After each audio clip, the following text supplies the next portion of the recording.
Hi there. So today I want to talk to you about my past. My whole family was always focused on food, like really, really, really focused on food. And so when we became vegetarians back in 1993, um, a lot of our family was very concerned. Like our family functions was about food.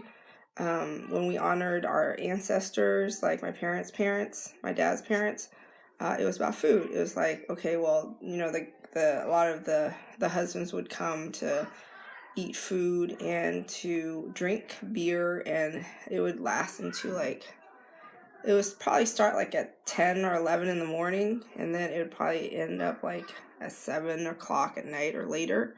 And that's what they did all day. They just talked about a whole bunch of stuff, and then kind of like a happy hour, except at a family function. And then the food and the beer was free, right? Someone had to come up and pay for all of it, and it was really big. Like the emphasis was always around food. And so later in life, like after I had kids and after I started cooking for myself, when I wasn't living with my parents anymore, I cooked a lot of casseroles and cheesy stuff and tacos with tons of cheese and sour cream and hash browns, and like I just really, really loved fatty, salty food. And um and it was something I looked forward to so much because it was such a big emphasis in my family. Like food was huge. And so when I when I started exercising, and when I started taking care of myself and seeing like, oh, food is actually for fuel. Food can be used to fuel your body for your energy and your workout and for you to sustain a certain lifestyle, and you can make these healthy choices over it. Then it the role of food in my life started shifting. And I thought that was the end. Like I thought, okay, well, if the food in your life starts shifting, then that's it, right? There's no more to it. But I learned it goes even deeper than that. After found um, I found really fulfilling work. Like I started my coaching practice, and for a while I was a virtual fitness coach. And when I started doing stuff that was more meaningful to me, stuff that was impactful to me, stuff that was fulfilling, then like food really took a backseat. And I was just thinking like how much we use food as like an escape mechanism. We use food as a place for us to kind of get away from reality, get away from life, or get away from our purpose and the things we came here to do. And I challenge you that when you find yourself like obsessed with something like food, or something that like it's like disproportionate to uh, your healthy lifestyle, your balanced lifestyle, I challenge you to kind of dig into it and kind of learn more about it and find out like, is there something deeper than this? Like, are you using as as an escape, a coping mechanism? Is it because that's the way your family raised you, and you were always very focused on food, and food was everything? Versus, if you go on vacation, it's not just about the food, it's also about the environment, it's about the places you visit, it's about things like that. So it's kind of like that in your life. Like if food is like a disproportionate role of importance in your life, then I implore you to dig into it and ask yourself, like, does it make sense, like, for me to have this much emphasis on food, or or is there some other stuff in my life that I'm neglecting? Like yesterday, I went to this amazing restaurant. It's called Cafe Gratitude, and the food was like phenomenal, like so good food. And I was starving. I was really starving because we were on Texas time, and Cafe Gratitude was in Santa Monica, and so we were 2 hours behind on our food, so we were starving. And I was eating the food, and I was tasting how wonderful everything is, but it wasn't like before where I would just gorge on food and just go nuts and just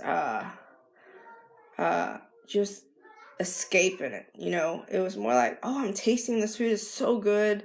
I love how it's made. I love all the ingredients in it. It tastes so fresh, and it was very uplifting and it was filling, but it wasn't like, it no longer served the kind of purpose it served before.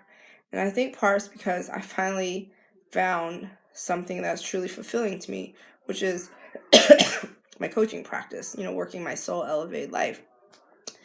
And, when you find something that's really fulfilling and it's feeding you in a different way, then you're not out of balance where you're trying to make up for the deficiency in some other aspect of your life. In my case, it was food. I was trying to make up for the deficiency through food, when what I actually needed was some sort of life fulfillment, some deep, meaningful conversations, some deep, powerful relationships to really impact my life in a positive way.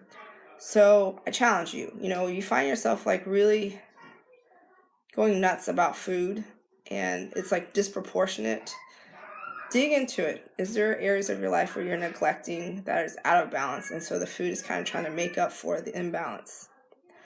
It's an interesting epiphany. And as you know, I have a soul elevated life coaching practice I recently launched, and for this holiday season, I challenge you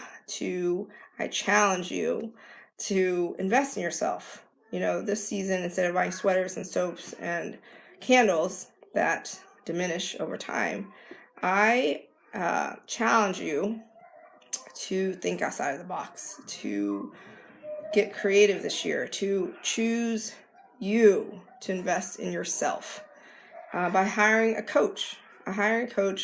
For deep, powerful conversations, for shifting the relationships in your life so they're deep, powerful, and meaningful, for you to find your purpose or remember your purpose or what you came here to do, for you to be in alignment with your soul, and for you to share your soul's message. Everyone has messages. Everyone has something they came here to do and share. And sometimes we get really, really lost on what it is we came here to do, and a coach really helps us remember that and get back to it, and points out blind spots and triggers and things that are really stopping you right now from going further into your journey, into finding more about yourself, and for you to truly live your soul elevated life.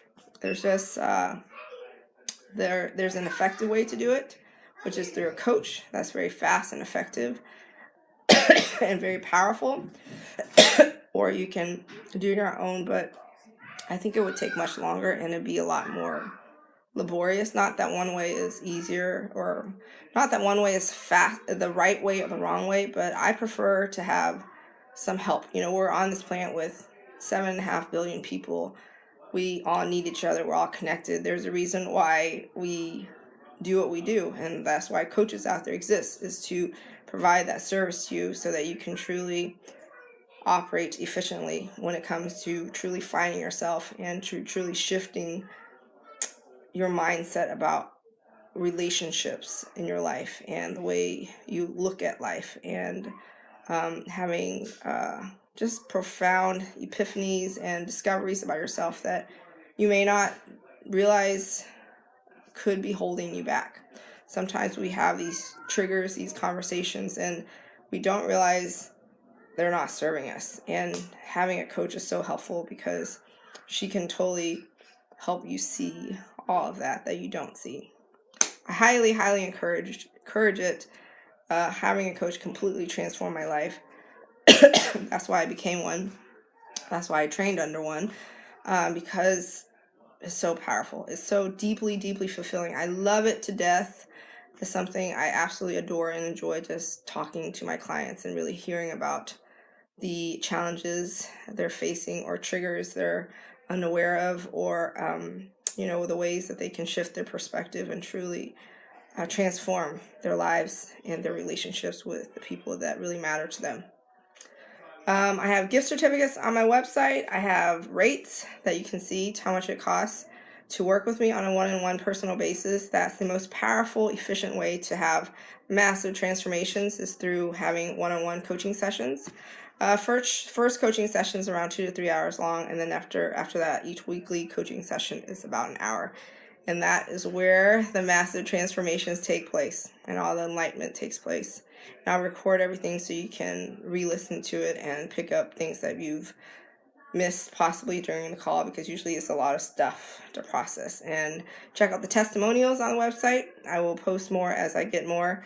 And if you're unfamiliar with me or my message, check out my archived videos on my YouTube channel, also called Soul Elevated Life. And with that said, this Christmas season, this holiday season, do something for you, like something that will forever change your life. Instead of candles and sweaters and soaps, invest in you, and you will be so grateful.